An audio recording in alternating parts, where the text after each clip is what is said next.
पुष्पा पुष्पा, काय झालं? बहुतेक काकूकडे फोन आला होता. कोणाचा? उन्हाळ्याच्या सुट्ट्या लागल्या ना, तर माझ्या बहिणी न भाची येणार आहे. हो, चांगली गोष्ट आहे. पण आता तुझ्या मागची कामं वाढू द्या ना. तर ते का आपल्याकडे नेहमी नेहमी येते का? तुला खरं सांगू पुष्पा, माझ्या बहिणी माहेरपणासाठी येते, माझे भाचे मामाच्या घरी येते, तर मला खरंच खूप चांगलं वाटते. पण तुला एवढा त्रास होते, तेही माझ्याकडून पाहणं नाही होत. कशाचा त्रास आहे त्याच्यात? एवढ्या जणाचा चुलीवरचा स्वयंपाक करावं लागते. सकाळी लवकर उठून सर्वांची नाश्त्याची तयारी करा, जेवणाची तयारी करा, त्यांचे सर्व आवडते पदार्थ करून खाऊ घाला.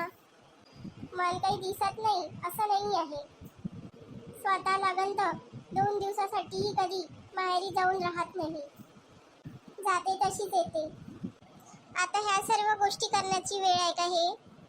जा लवकर वाण्याकडे, मला सर्व सामान आणून द्या. किराणाच नाही राहिला तर मी स्वयंपाक का करीन? मी आजपासूनच तयारीला लागतो. पाहिलं, असं बोलायला गेलो का तू विषय बदलून देते. अहो, आपले लोक आपल्याकडे नाही येईन तर कोणाकडे जाईन? बरोबर आहे तुझं. दे मग यादी करून दे, काका सामान आणायचं आहे तर. पण त्याच्या पहिले 1 कप चहा पाच. थोडासा त्रास होईल तुला, पण तरी 1 कप चहाची आता गरज आहे. तुम्ही पण ना खूपच मजा करता. मामी, आम्ही आलो. या या या, पहिले जा हातपाय तोंड धुवून घ्या. आई कुठे तुमची? मामी, आई येत आहे. मामी, तू का बनवला आमच्यासाठी?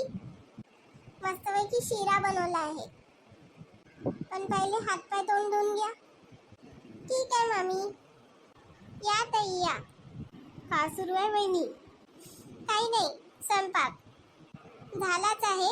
तुम्ही पहिले हातपाय तोंड धुवून घ्या, नंतर मस्त गरम गरम वाढते.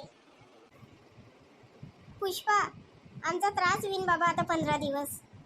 होऊ द्या ना ताई, चालते हा त्रास. वहिनी, पोरं कुठे आहे? त्यांना मी हातपाय धुवायला पाठवलं आहे. अच्छा अच्छा, ठीक आहे, आम्ही पण येतो. आई, कोण आलं? आत्या आली आहे बेटा, ताई आले, दादा आले. जा गोलूला पण बोलून आण. हो आई. आई, सर्वजण आले? अरे बापू. द्या वहिनी, का मदत करू? नाही ताई, सर्वच झालं आहे. तुम्ही फक्त जेवण करायला बसा. आणि वहिनी, दादा? ते पा आले तुमचे दादा. आता बसा सर्वजण जेवण करासाठी. वहिनी, तू पण जेव आमच्या सोबत. नाही, तुमचं शांतपणे होऊ द्या, नंतर मग मी बसते ना जेवायला. नंतर वगैरे काही नाही, आता एकत्र जेवण करू आणि नंतर मस्तपैकी बाहेर फिरायला जाऊ शेतामध्ये. ठीक आहे ताई. हो, हे बरोबर बोलली तू रमा. शेताकडे जाऊ मस्त फिरासाठी. दादा, तू काही पण म्हण, पण आपल्या शेतामध्ये आलं ना ते एवढं मन प्रसन्न होते की खूप जास्त. आपल्या बालपणीच्या आठवणी किती आहे या शेतामध्ये. हे झाड किती वर्षापासून आहे ना रमा, तुला ते आठवते का? आपण आईच्या लपून चिंच, बोरं, आवळे, आंबे कसे चोरून चोरून इथं खात होतो. हो ताई, जशी मी शेतामध्ये पाय ठेवला ना तसंच मला सर्व आठवणी येऊ लागल्या. पोरं पा कसे खेळून राहिले. एक दिवस आपणही असं खेळत होतो. ए बापू, तू कोण इथे उभा आहे रे? जा ना पोरांसोबत खेळासाठी. ते सर्व मिळून मला मारते ना, सर्व एक होते. कोणी नाही मारत, जा, मी सांगतो त्यांना. आपणही असेच भांडत होतो, हो ना दादा? हो ना, तू तर जास्तच भांडत होती. जेव्हा पाहिलं तेव्हा रुसून बसत होती. मग काहीतरी ती आवडीचं खाण्याचं दिलं का मग फटकन दादा दादा ताई ताई करत होती. हो ना ताई? हो, बिलकुल बरोबर बोलत आहे तू गणेश. पुष्पा, तू तर काही बोलतच नाहीये. आता तुमच्या बहीण भावाचं बोलणं चालू आहे म्हणून मी काही मधामधात करत नाहीये.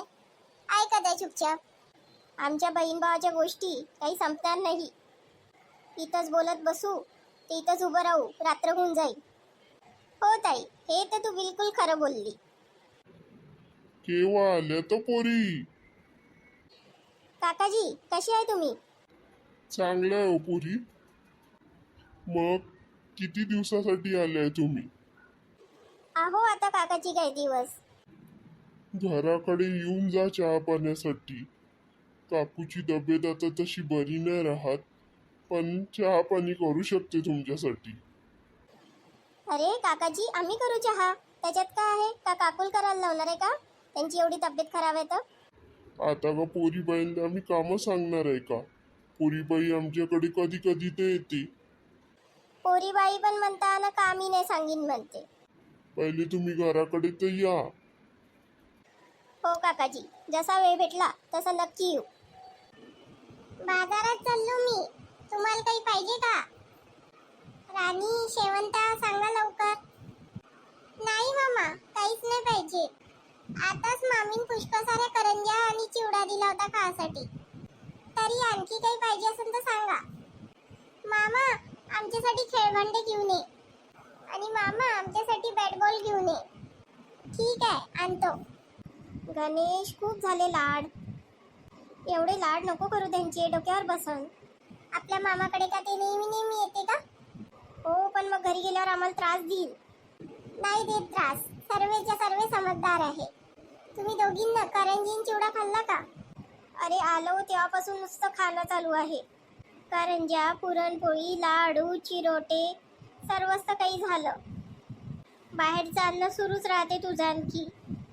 वहिनीनं आम्हाला घरी न्यासाठी किती सारं फराळाचंही बनवलं आहे. आता काही बाकी राहिलेला नाहीये पाहुणचार, सर्व काही झालं आहे. असं कसं? बासुंदी बाकीच आहे.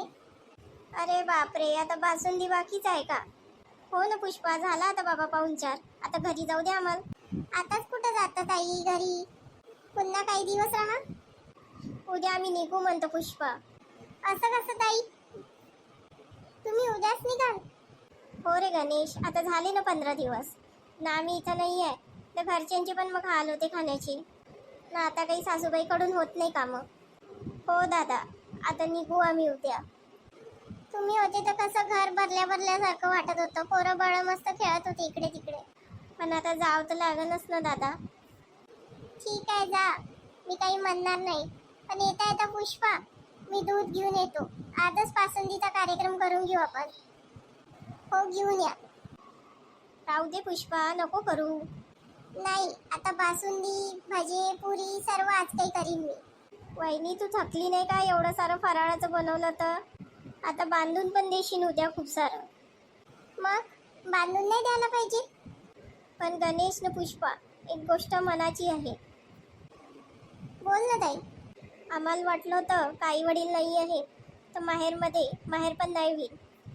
पण तुम्ही दोघं कुठं कमी पडले नाही. आम्हाला बिलकुल आमच्या आईवडिलाची आठवण नाही येऊ देत तुम्ही दोघंही जण. ताई एवढं काही नाही केलं आम्ही. नाही गणेश, हे बोलणं जरुरी होतं. तू तर आमचा भाऊच आहे, पण ही पोरगी आम्हाला किती माया दाखवते. खरं तर हिच्यामुळे आम्हाला कधीच आमच्या आईवडिलाची आठवण नाही येत. इतक्या चांगल्यानं आमचा आदर सत्कार करते. ताई माझ्याकडून जेवढं जमते तेवढं मी करते.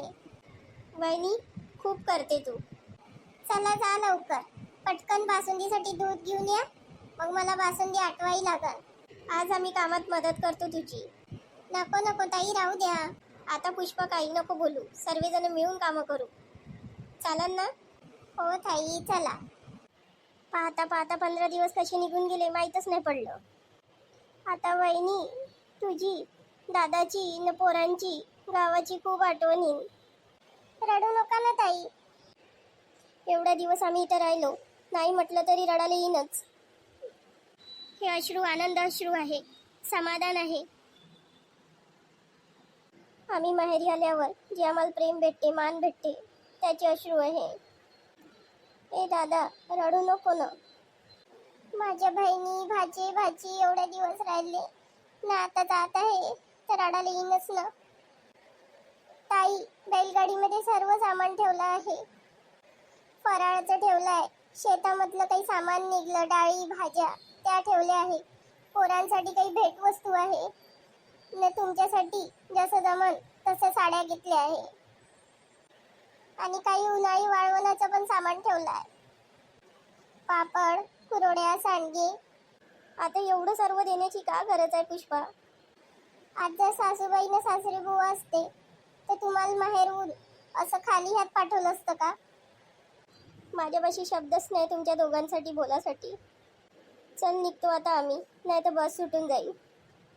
चल ताई, मी बस स्टँड पर्यंत तुम्हाला सोडून देतो. चला मग, येतो आम्ही. पुढच्या सुट्टीत लवकर या. हो वहिनी, येऊ.